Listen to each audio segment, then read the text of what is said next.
رات کے 10 بجے ہیں۔ السلام علیکم، یہ ریڈیو پاکستان ہے۔ عبدالقدیر سے خبریں سنیے۔ اہم خبروں کا خلاصہ۔ وزیراعظم نے تمام فریقوں کو کرونا وائرس کی روک تھام کے اقدامات اور لوگوں کے روزگار کے درمیان توازن قائم کرنے کی ہدایت کی ہے۔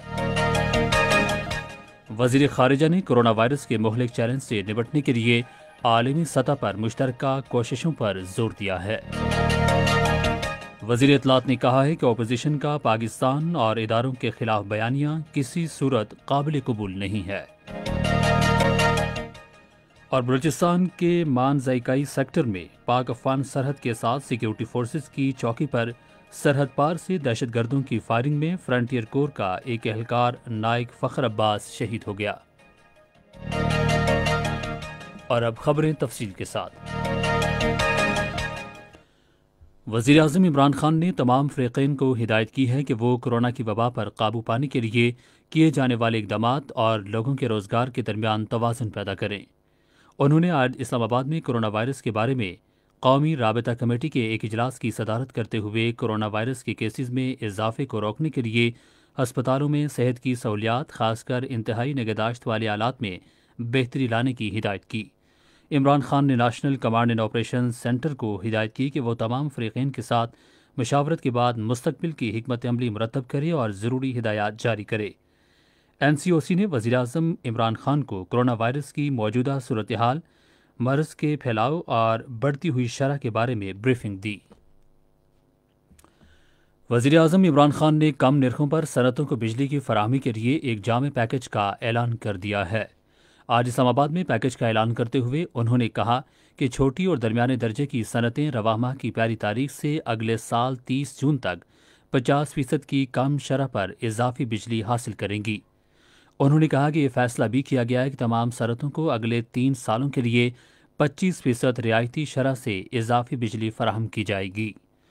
وزیر اعظم نے کہا کہ بجلی سال بھر آف پیک آورز کی بنیاد پر صنعتوں کو فراہم کی جائے گی۔ وزیر خارجہ شاہ محمود قریشی نے کرونا وائرس وبا کے عالمی چیلنج سے نمٹنے کے لیے بین الاقوامی سطح پر مشترکہ کوششوں کی ضرورت پر زور دیا ہے۔ وہ آج ویڈیو لنک کے ذریعے پاکستان اور یورپی یونین کے درمیان تصویراتی مذاکرات کے 5ویں دور کے آغاز پر خطاب کر رہے تھے۔ انہوں نے اپنے یورپی ہم منصب جوزف بوریل کو بعض یورپی ممالک میں بڑھتی ہوئی اسلام فوبیا کے حوالے سے پاکستان سمیت دنیا بھر کے مسلمانوں کی تشویش سے آگاہ کیا۔ وزیر اطلاعات و نشریات سینیٹر شبلی فراز نے کہا ہے کہ اپوزیشن کا پاکستان اور اداروں کے خلاف بیانیہ کسی صورت بھی قابل قبول نہیں ہے۔ آج کابینہ اجلاس میں اٹھائے گئے اقدامات کے حوالے سے ایک نیوز کانفرنس سے خطاب کرتے ہوئے وفاقی وزیر نے کہا کہ پی ایم ایل این کے حالیہ بیانیے کا مقصد ان کے خلاف بدعنوانی کے مقدمات کو پس پشت ڈالنے کے لیے حکومت پر دباؤ ڈالنا ہے۔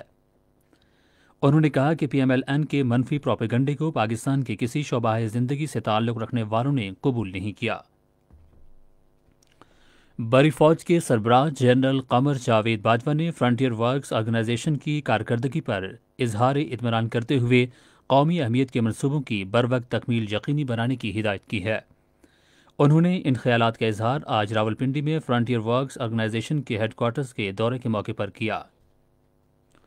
بھارتی فوج نے آج line of control per Bagsar sector میں شہری آبادی کو نشانہ بنا کر جنگ بندی کی بلا اختیار خلاف ورزی کی ہے۔ آئی ایس پی آر کے مطابق ایک 45 سالہ شخص زخمی ہوا جس کی ضروری طبی امداد کے لیے قریبی اسپتال پہنچا دیا گیا۔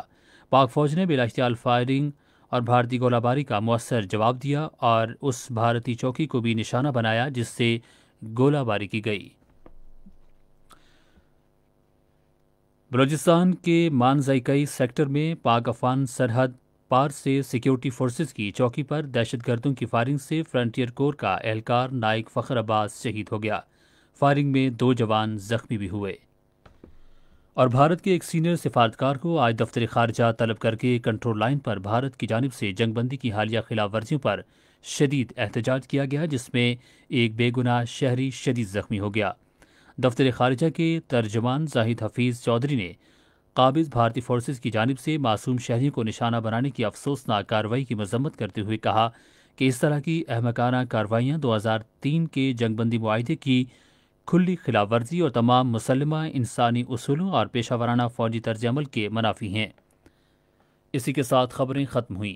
مزید خبروں اور تجزیوں کے لیے آئیے ہماری ویب سائٹ پر، پتہ ہے radio.gov.pk، اور فیس بک کے link radio Pakistan news official پر براہ راست ویڈیو سٹریمنگ بھی ملاحظہ کیجیے۔